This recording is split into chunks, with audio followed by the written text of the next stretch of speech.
Hello and welcome back to Alyena's Kitchen, where today we're making a carrot loaf cake with chai spices. This loaf cake is so delicious and it's pretty easy to make, so let's get started. But before we do that, I just wanted to ask you guys, because I've received a lot of comments that people don't like me baking with my hair down because they don't think it's as sanitary. So I'm going to put it up today, but please let me know what you think in the comments down below. But better be safe than sorry, so it's going up.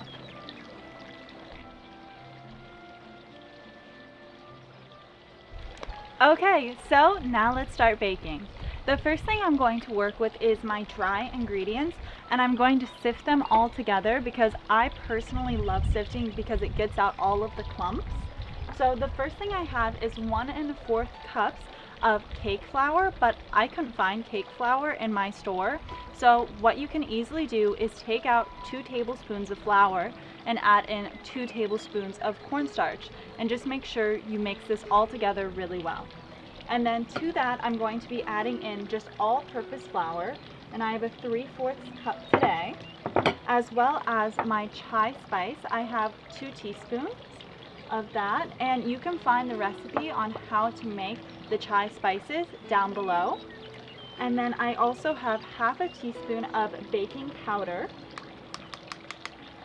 and 1 teaspoon of baking soda. They don't want to come out. There we go.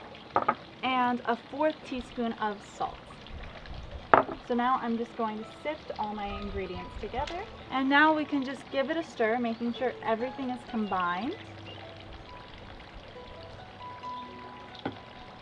Okay, and perfect. So easy. We can now move on to our wet ingredients. The first thing I'm going to be adding in is my olive oil. So today I have 1/2 cup of olive oil that I'm going to be adding in. I want to get every last drop, as well as my sugar. So today I have 1/2 cup of brown sugar, as well as 1/2 cup of white sugar. Oh, my eggs are trying to roll away too while I do this. Now I'm just going to blend together my oil and my sugars for about a minute on medium speed until everything is smooth and really well combined. Now we can add in our eggs, and today I have 2 eggs, and we're going to add this in while our mixer is running. So let me crack one in.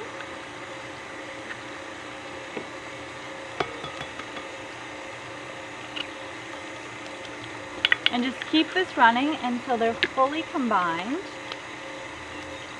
Scraping down the sides as you need to. And now we can add in our vanilla extract. So today I have 2 teaspoons of vanilla. I'm a huge vanilla fan. I always put vanilla in everything. Okay. I can move some of this stuff out of the way. And the great thing, our loaf cake is almost done. So easy. So now we're just going to alternate. I can turn this off so you guys hear me better. We're going to alternate adding in our dry ingredients with our last wet ingredient, which is just a 1/3 cup of Greek yogurt. And today I'm using vanilla Greek yogurt just because I love vanilla and the flavor it adds to it. So let's start combining, and I'm going to do this at a low speed until things just barely combine, and then switch back and forth. Now, you can't have a carrot loaf cake without the carrots, right? So I've just added in 1 1/3 cups of shredded carrots, and I'm just going to gently fold my carrots in before I can put it in the oven. And at this point, I've also preheated my oven to 350 degrees. So for my pan, I just buttered it and actually laid down some parchment paper because I hate when things stick. It drives me crazy. I also want to say, I've done this off camera a little bit. This is a great time to try your loaf cake. It's really tasty right now, and I love tasting the batter. So now let's add it in, and we're going to be baking our loaf cake for about 45 minutes to start with, and then check on it and see if it's browning too much. You can cover it with some aluminum foil, and then keep watching it for about the next 15 minutes and checking it with a toothpick to see if it comes out clean, and it's ready. Now that my loaf is baking in the oven, I can start working on the icing. So the first thing to do when starting your icing is make some browned butter. Brown butter is personally so amazing in my opinion. You can use it with cookies and so many other desserts, and it makes this frosting next level in my opinion. So today I have 12 tablespoons of butter, or a stick and a half, and I'm just gonna add this into my mixer and let it melt and become brown butter. So let's do this. Once your butter starts to foam, you're going to want to whisk it constantly like so, and you're going to notice little brown bits starting to form, and it's also going to turn a lovely golden brown color, and that's how you know it'll be done.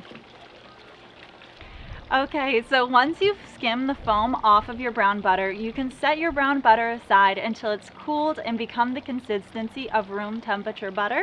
But if you live in a hot climate like myself, I'm going to be putting mine in the fridge until it's cooled down a bit. Now I've added my cooled brown butter to my mixer, and to that I'm also going to be adding in my cream cheese.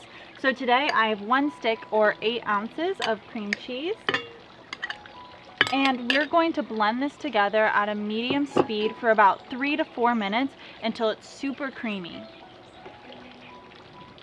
Now I've scraped down the sides to make sure everything is getting combined, and I'm going to start adding in my powdered sugar. So today I have 3 cups of powdered sugar, which I've already sifted, which is really important because you don't want any clumps in your icing. So I really recommend sifting your powdered sugar. And now, while it's mixing, I'm going to slowly start adding it in.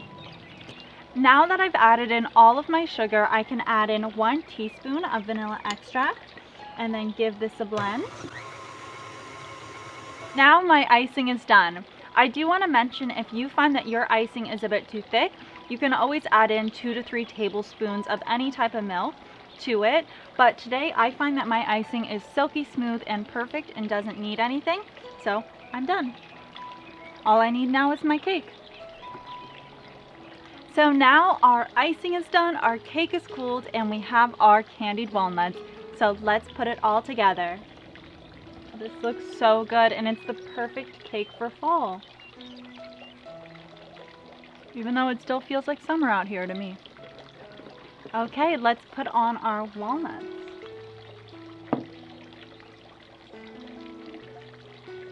Okay, and now the best part, getting to taste it. I will say my icing is melting a bit because it's really hot outside, so it's already starting to melt, but I bet it will still taste pretty good.